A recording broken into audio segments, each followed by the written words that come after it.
Saudara, seorang perempuan asal Kabupaten Langkat, Sumatera Utara diculik dan disiksa sekelompok orang di Malaysia.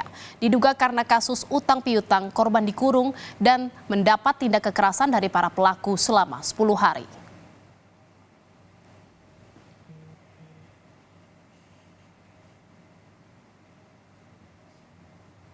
Video amatir ini memperlihatkan seorang perempuan disiksa oleh seorang pria yang belum diketahui identitasnya. Kami sengaja tak menayangkan gambar secara utuh karena mengandung unsur kengerian. Dalam video tampak seorang perempuan yang diketahui berinisial FF warga Kabupaten Langkat, Sumatera Utara mendapati tindak kekerasan di beberapa bagian tubuhnya usai diculik sekelompok orang di Malaysia. Penculikan dan penyiksaan dialami korban selama 10 hari. Setelah dilaporkan dan diselidiki polisi, aksi penculikan ini dilatar belakangi kasus utang piutang antara pelaku dengan suami korban. Dikarenakan suami dari Ibu FF pernah meminjam uang senilai Rp53.000 atau setara dengan 150 juta rupiah kepada pelaku dan sudah dibayarkan, namun berjalannya waktu sampai tahun 2023 pelaku menghitung utang dari suami Ibu FF sudah sampai 1,7 M lebih. Bunga yang begitu besar, tentulah suami dari Ibu FF tidak dapat membayarnya. Saat ini kondisi FF berada di shelter KJRI Penang dan dalam keadaan baik sekaligus pemulihan terhadap luka-luka yang dialaminya. Sebelumnya Polri beserta KBRI Kuala Lumpur menerima laporan adanya penculikan dan penyiksaan terhadap seorang WNI pada 14 September 2023. Dari kerjasama dengan kepolisian Malaysia, pada tanggal 15 September, FF berhasil diselamatkan. Penanganan kasus WNI diculik di Malaysia dikonfirmasi Irjen Krisna Murty, Kepala Divisi Hubungan Internasional Polri. Melalui keterangan tertulis kepada Kompas TV, Irjen Krisna Murty menyatakan Polri dan KBRI Kuala Lumpur serta KJRI sudah menangani kasus ini sejak awal dilaporkan sampai dengan pengungkapan. Dan saudara, untuk mengetahui perkembangan terkini penanganan kasus penculikan WNI di Malaysia, kita telah terhubung dengan jurnalis Kompas TV Dedi Zulkifli yang akan melaporkannya dari Medan, Sumatera Utara melalui sambungan telepon. Selamat sore Dedi. Dedi, sudah sejauh mana upaya pemulangan FF ke tanah air dari Malaysia? Ya, baik Jihan, selamat sore saudara. Saat ini upaya dari penanganan korban yang mengalami penyiksaan dan penyekapan di Malaysia sedang berproses, dan yang seperti yang kami terima informasinya dari pihak kuasa hukum yang ada di Malaysia, di hari ini juga korban akan dipulangkan melalui Bandara Kuala Namu. Dalam proses pemulangan ini juga pihak dari korban telah bekerjasama dengan KBRI di Malaysia dan juga dengan pihak kepolisian yang ada di Malaysia.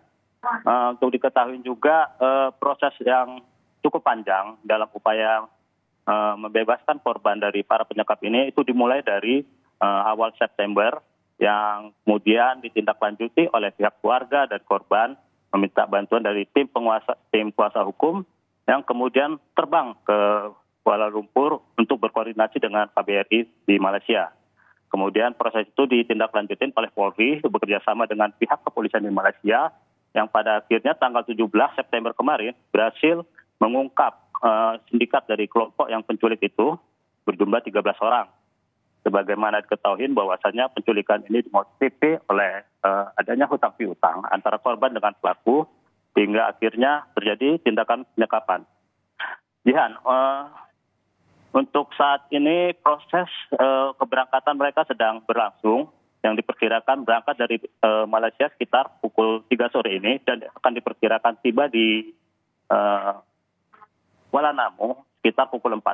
Jihan. Iya, Dedi, diperkirakan hari ini korban FF ini akan tiba di tanah air. Bagaimana kondisinya saat ini pasca diculik dan juga disiksa oleh sekelompok orang di Malaysia tersebut?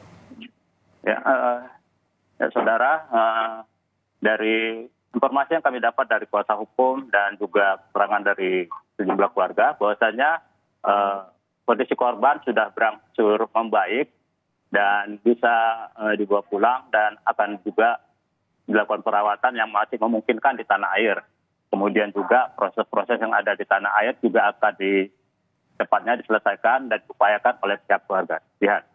Ya, sebenarnya bisa diceritakan terlebih dahulu awalnya bagaimana akhirnya korban FF ini yang merupakan warga Kabupaten Langkat ini saat melancong ditangkap oleh sindikat tersebut dan akhirnya diculik dan disiksa.